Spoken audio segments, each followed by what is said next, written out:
In a highly anticipated interview, Donald Trump touched on a wide range of cultural and political issues Friday night in a 3-hour conversation with Joe Rogan, who hosts one of the biggest podcasts in the world. The recording went on so long that Trump arrived several hours late to his rally that night in Traverse City, Michigan, frustrated at having to wait so long. Many people left.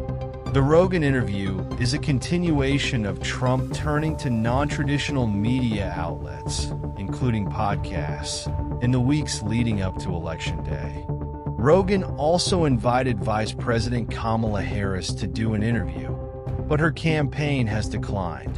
Rogan's podcast has more than 17 million YouTube subscribers. Much of the interview, which was put online around 10 p.m. Friday night, was rehashed commentary Trump has expressed throughout the campaign.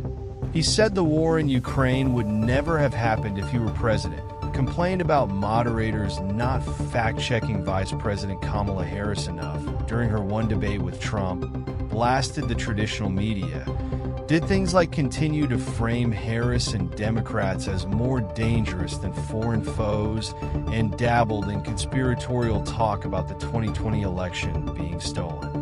Rogan at one point asked Trump to provide examples of how the 2020 election was stolen, as he has long falsely claimed. Trump gave a largely rambling answer that touched on election law changes that he said did not get proper legislative approval. They were supposed to get legislative approval to do the things they did, and they didn't get it, Trump said, referencing changes that made it easier to vote during the height of the pandemic. Trump, who is running for his second White House term and would not be able to run for a third term if he wins, said it would be his last election if I win. He was non-committal on whether he would run again if he loses. If I win, this will be my last election, he said. But I think I owe it to the country. We have to have fair elections. Trump has made baseless claims about the 2020 election being stolen, a key part of the campaign's message through the 2024 election, even though he admitted in September that he lost the race to President Joe Biden by a whisker. Trump's campaign rhetoric has increasingly grown hostile in the final weeks of the election, with threats to do things like jail his political opponents and strip broadcast licenses from media organizations he opposes becoming more regular topics at campaign rallies.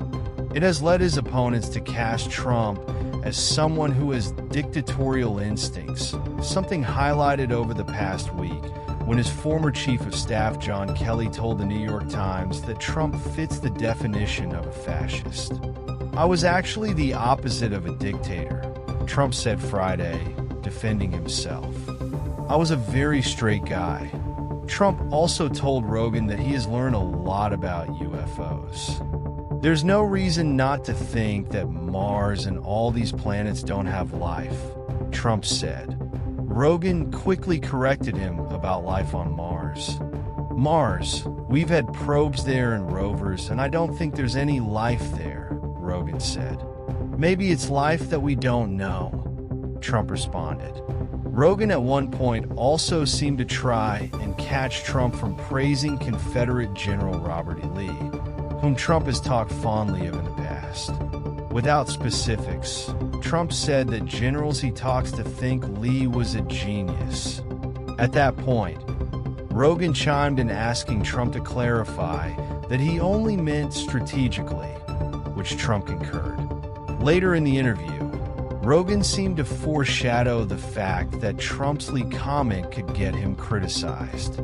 Donald Trump wishes the South won, Rogan said, mimicking what he thought the criticism might sound like. The Joe Rogan Experience, which launched in 2009, is one of the most popular podcasts in the United States, particularly among young men. The episodes, which are usually hours long, feature a wide array of guests from various industries, including entertainment, sports, tech, and politics.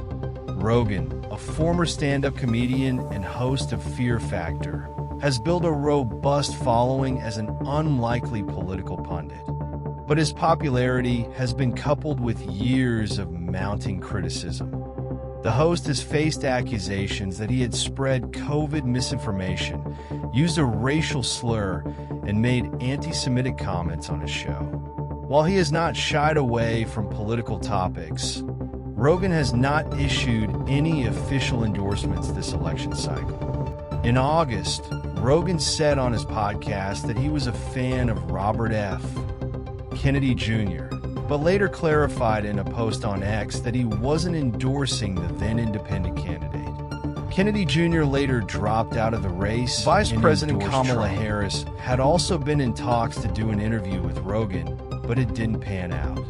Ian Sams, a spokesman for her campaign, told MSNBC on Thursday, "We talked with Rogan and his team about the podcast. Unfortunately, it isn't going to work out right now because of the scheduling of this period of the campaign." Trump, who is notably not known as a humble person, seemed to acknowledge the importance of being on Rogan's podcast, at one point referring to himself as a student of yours.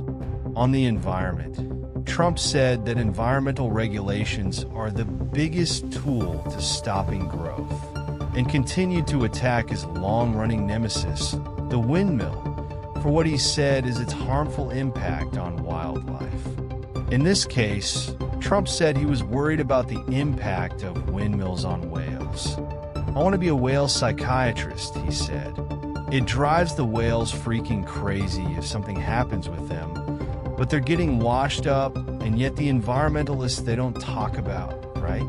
He also continued to personally assault Harris, calling her not smart and framing her as a bigger threat to the nation than even foreign advisories.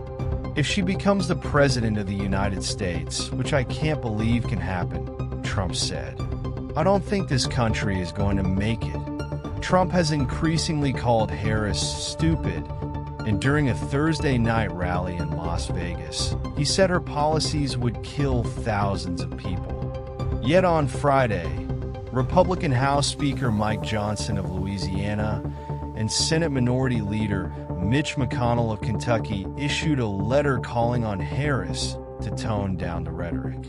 They argued that Trump could face a third assassination attempt as the result of heated campaign talk. Labeling a political opponent as a fascist risks inviting yet another would-be assassin to try robbing voters of their choice before Election Day, the two wrote. The letter did not mention that Trump has applied that term to Harris on multiple occasions.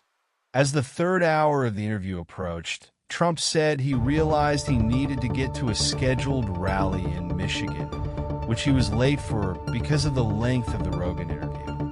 "I've got to go make a great speech," Trump said, "and if I'm a little off tonight, I'm going to blame you."